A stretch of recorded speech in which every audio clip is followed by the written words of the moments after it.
नमस्कार दोस्तों, मैं संतोषी एजुकेशन आईएएस में आपका स्वागत है। आप चैनल पर नए हैं तो चैनल को सब्सक्राइब जरूर करें और बेल आइकन को साथ में जरूर दबाएं। और आज हम क्या करने वाले हैं, तो आज हम करने वाले हैं आधुनिक भारत का इतिहास। आधुनिक भारत का इतिहास को हम देखने वाले हैं। बहुत ही इंपॉर्टेंट चीज़ें हैं इस आधुनिक भारत के इतिहास में। हम जो यूरोपीय कंपनियाँ आई थी भारत में, उसके विषय में हम जानकारी आज देने वाले हैं। तो आपसे रिक्वेस्ट है, आप चैनल पर नए हैं तो लाइक शेयर सब्सक्राइब जरूर करें, इससे मनोबल बढ़ता है हमारा, और अपने फ्रेंडों से भी शेयर करें। तो चलिए चलते हैं बिना टाइम गवाए हुए अपने चैप्टर की तरफ। तो सबसे पहले को देखिए क्या होता है एक्चुअली में। सबसे पहले वास्को डी गामा भारत आता है। ये पुर्तगाल से चला था खोज करने के लिए, कि उसने सुना था कि कहीं पे मतलब कहीं पे और भी देश हैं, तो उसको चला था पुर्तगाल से समुद्री मार्ग की खोज करने के लिए। ठीक है, तो वो उसके बाद वो 1498 में इसे भारत आता है। 1498 में भारत आता है, और उसे वहाँ से कौन लेके आता है, उसे अब्दुल मजीद है, वो उसको लेके आता है भारत। वो पहले पहुँच गया था, वो पहले पहुँचा था ये जो आज का हमारा अफ्रीका है, वहाँ पे वो पहुँचा था। लेकिन वहाँ से उसको मजीद वहाँ से उसको लेके आया भारत में। उसने बताया कि ये आप यहाँ पे ये है भारत। कालीकट तट के केरल में जो कालीकट है, वहाँ पे वो उतरा। वहाँ के शासक कौन से थे, तो उनका नाम जमोरिन था। उन्होंने उनका स्वागत किया। देखिए क्या होता है पहले ज़माने में, आज भी आप देखेंगे गांव में कोई अगर व्यक्ति आता है, उसका धूमधाम से स्वागत होता है, क्योंकि किसी को इतना टाइम नहीं होता कि क्या इंटरफेयर करना है। लेकिन आज तो मॉडर्न ज़माना, लेकिन उस समय सोचिए जब राजा महाराजाओं के टाइम पे था, तो आप खुद सोचिए कि ये लोग पुर्तगाल लोग क्यों खोज करने निकले थे। क्योंकि इनके पास ज़मीनें कम थी, पानी ज़्यादा था। ठीक है, और जो भारतीय महाराजा और राजा महाराजा थे, उनके पास ज़मीनें इतनी थी कि वो उससे संभाल नहीं पाए थे, तो वो आगे जाके पानी की तरफ क्यों देखेंगे। मतलब उन्होंने जहाज़ का निर्माण नहीं किया। ठीक है, क्योंकि उनके पास पर्याप्त ही ज़मीन थी कि उससे ही वो बन नहीं पाए। तो मजीद की सहायता से वो भारत आता है, वास्को डी गामा। उसका कालीकट के तट पर जमोरिन द्वारा स्वागत किया जाता है। ठीक है, लौटते समय ले गए मसालों के साथ वो व्यापार का 60 गुना अधिक मुनाफा प्राप्त करता है। और एक बात और ये है कि जो वास्को डी गामा है, जब जो ले गया था यहाँ से, भारत से गया था मतलब, तो वहाँ से ये कुछ मसाले ले गया था।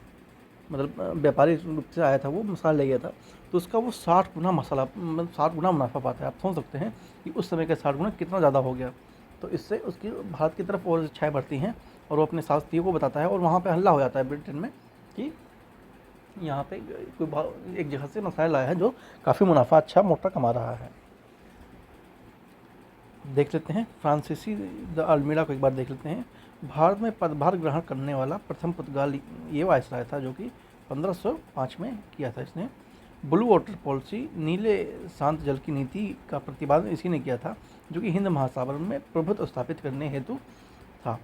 देखिए क्या होता था, इन लोगों ने जब धीरे शुरुआत कर ली, भारत में आना जाना हो गया, तो इनके साथ साथ और भी कंपनियां भारत में आने के इच्छुक हुई। ठीक है, तो ये लोग क्या करते थे, ये लोग जो समुद्र में ही लड़ाई शुरू कर देते थे कि वो देखिए दूसरा जहाज़ आ रहा है, तो साथी बोलता था कि नहीं प्रभु पहले चलते हैं, मसाले लेते थे, बोलते नहीं पहले इसको निपटा देते हैं फिर चलते हैं, वरना कंपटीशन बढ़ जाएगा, मतलब प्रतिस्पर्धा वहाँ पे बढ़ जाएगी।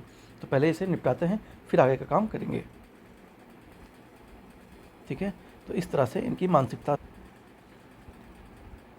ठीक है, तो इनकी सोच ही बहुत ही निर्दयी और वैसी टाइप की थी।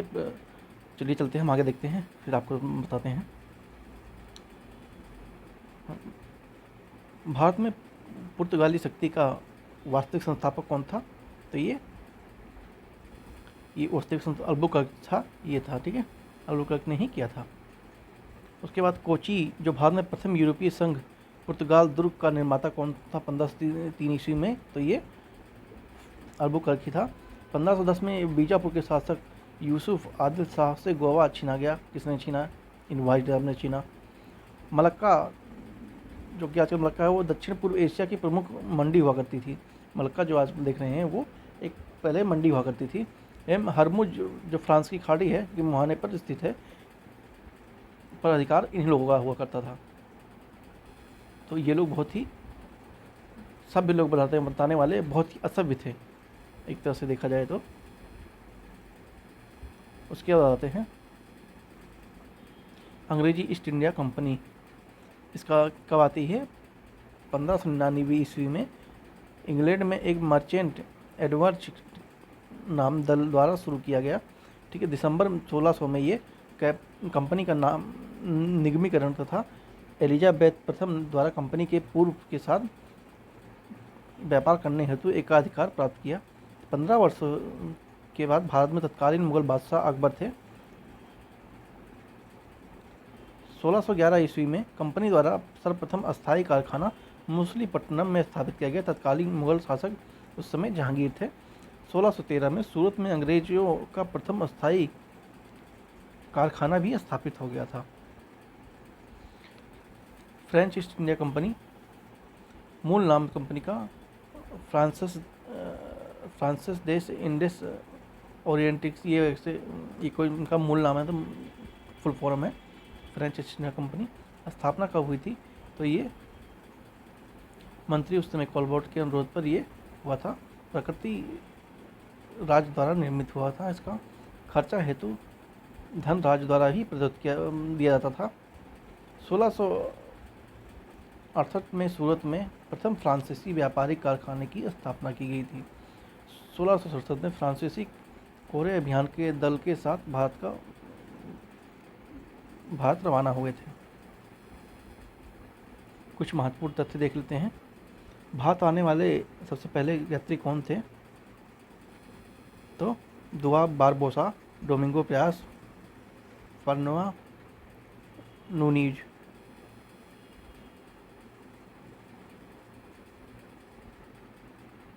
ये एक्चुअली में गलत लिखा हुआ है।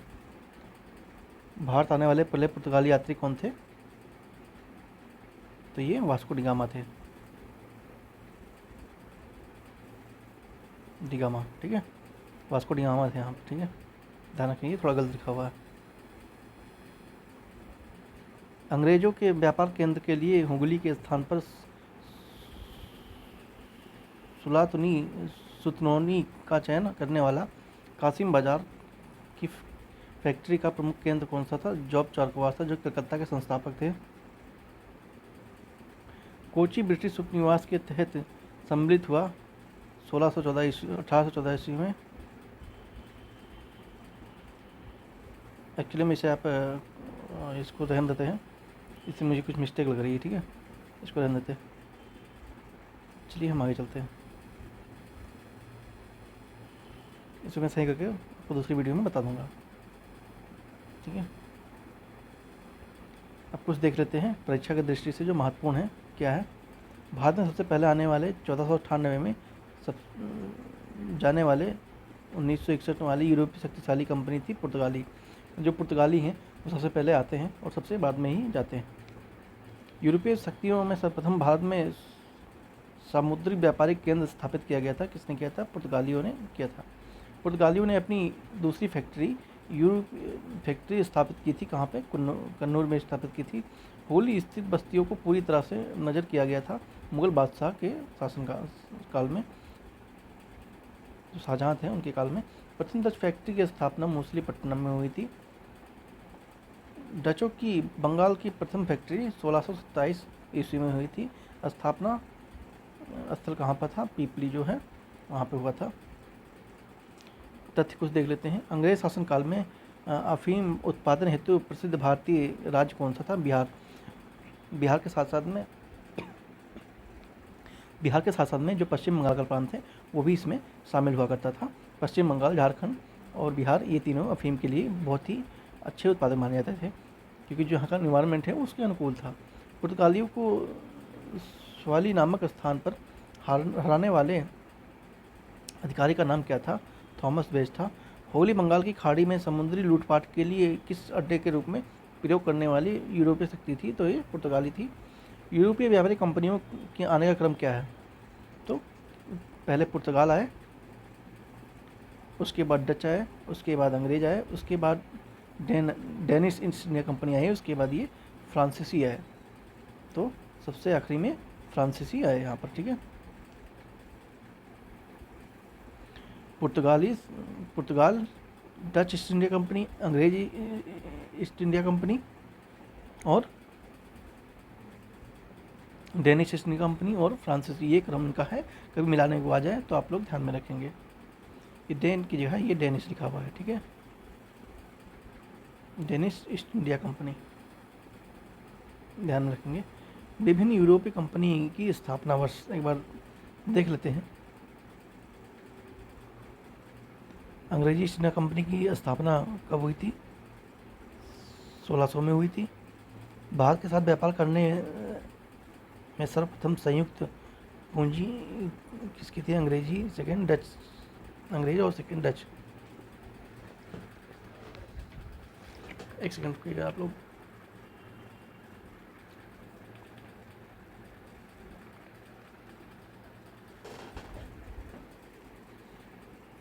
हाँ, तो उसके बाद जो बेरेग्रे ऑस्ट्रेलियस कंपनी है,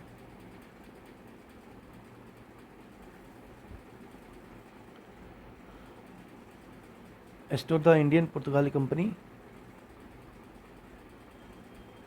इसके लिए मैं अक्सर वीडियो बनाऊंगा आपको, ठीक है। ये सब गलत लिखा हुआ है यहाँ पर, थोड़ा मिस्टेक हो गई है आई थिंक, जिसने लिखा है, ठीक है। ये पेज ही हटा देते हैं हम,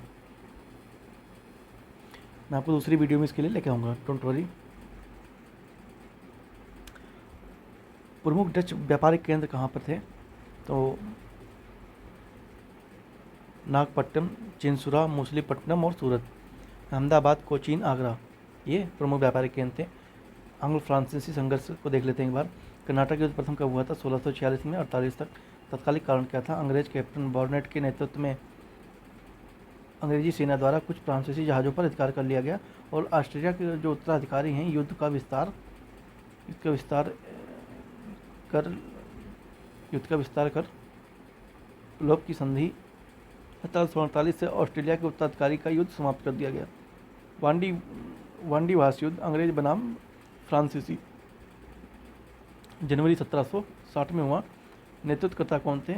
आयकट अंग्रेज की सेना और काउंट डी लाली फ्रांसीसी सेना। परिणाम क्या हुआ? अंग्रेजी विजेता हुए।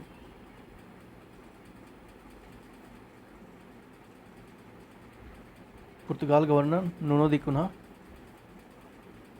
1505 ईस्वी में फ्रांसीसी द अल्मीड़ा वायसराय नियुक्त होता है।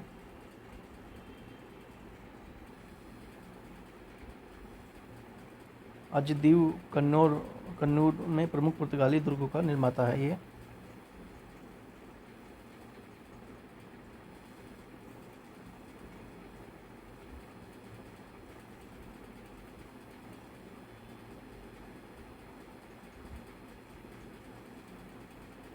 थोड़ा हम फैक्ट देख लेते हैं। एक्चुअली इसमें बहुत सारी मिस्टेकें हो चुकी हैं, तो मैं इसके लिए आपको दूसरी वीडियो में लाके अच्छे से बता दूंगा, ठीक है। विविध कुछ देख लेते हैं हम। लॉर्ड हेस्टिंग ने पेशवाई को समाप्त किया 1818 में। द पायनीर समाचार पत्र का प्रारंभ 1865 ईस्वी में इलाहाबाद में वर्तमान प्रयागराज में किया गया था। जिसने किया था? जॉर्ज एलन ने किया था।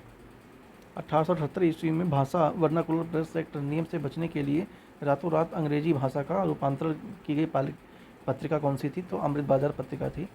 ये चर्चा में रहती है, मतलब चर्चा में क्या, ये फैक्ट है जो कि एग्जाम में पूछा जाता है, ध्यान में रखेंगे। कुछ विविध देख लेते हैं फिर से। राजसी उपाधि अधिनियम को देख लेते हैं। पारित कब हुआ था ये? 1876 में पारित किया गया था ब्रिटिश सांसद के द्वारा। प्रावधान इसमें ये था कि जो महारानी विक्टोरिया हैं, भारत की जो समश्री घोषित की जाती हैं 1877 में। विधवा पुनर्विवाह अधिनियम, जो कि प्रारूप और प्रस्तुत में लॉर्ड डलहौजी के समय। अधिनियम तिथि 26 जुलाई 1856। तत्कालीन गवर्नर उस समय लॉर्ड कैनिंग थे। नियम उसका कौन सा था? विधवा विवाह वैध और उत्पन्न संतान भी वैध। विधवा विवाह से वैध है और जो उत्पन्न संतान है वो भी मानी जाएगी। बंगाल के नवाब और ईस्ट इंडिया कंपनी, मुर्शिद कुली खां के बारे में कुछ बताया गया है। बंगाल का दीवान औरंगजेब की मृत्यु के समय 1717 ईस्वी में करुणा ठिपियर द्वारा बंगाल का सूबेदार नियुक्त किया गया। करुणा नहीं, फर्रुखसियार द्वारा राजधानी ढाका में मुर्शिदाबाद में स्थानांतरित किया। इजारा व्यवस्था भूमि बंदोबस्त भी इसने प्रारंभ किया था। फर्रुखा सियार द्वारा बंगाल का उप सूबेदार भी इसी को नियुक्त किया गया था। मुगल सम्राट द्वारा स्वतंत्र रूप से बंगाल के में नियुक्त अंतिम गवर्नर भी यही था, मुर्शिद कुलिया खां। अलीवर्दी खां को देख लेते हैं। 1773 में बंगाल के नवाब सुजाउद्दीन द्वारा बिहार का उप सूबेदार नियुक्त किया गया। गिरिया युद्ध में सरफराज खां परास्त हुआ और जो बंगाल की खाड़ी है वहाँ पर इसका राज स्थापित हुआ। मुगल बादशाह मोहम्मद शाह आलम से धन के बदले पुष्टि पत्र प्राप्त किया इसने। और जो बंगाल एवं मराठों की मध्य सीमा कौन सी है, सुपर्णरेखा नदी। सिराजुद्दौला की नियुक्ति होती है उत्तराधिकारी के रूप में। मृत्यु इसकी 1756 में होती है।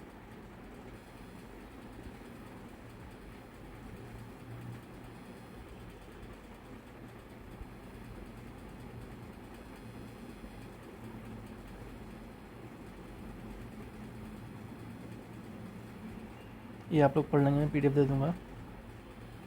ब्लैक होल की घटना 26 जून 1917 को। एक्चुअली ब्लैक होल क्या हुआ था कि इसमें कुछ सैनिकों को एक कोठरी में बंद कर दिया था, जिससे उनकी दम घुटने से मौत हो गई थी। ऐसा इसमें इस पर को ब्लैक होल घटना कहते हैं। एक मिनट हम देख लेते हैं कितना बाकी है।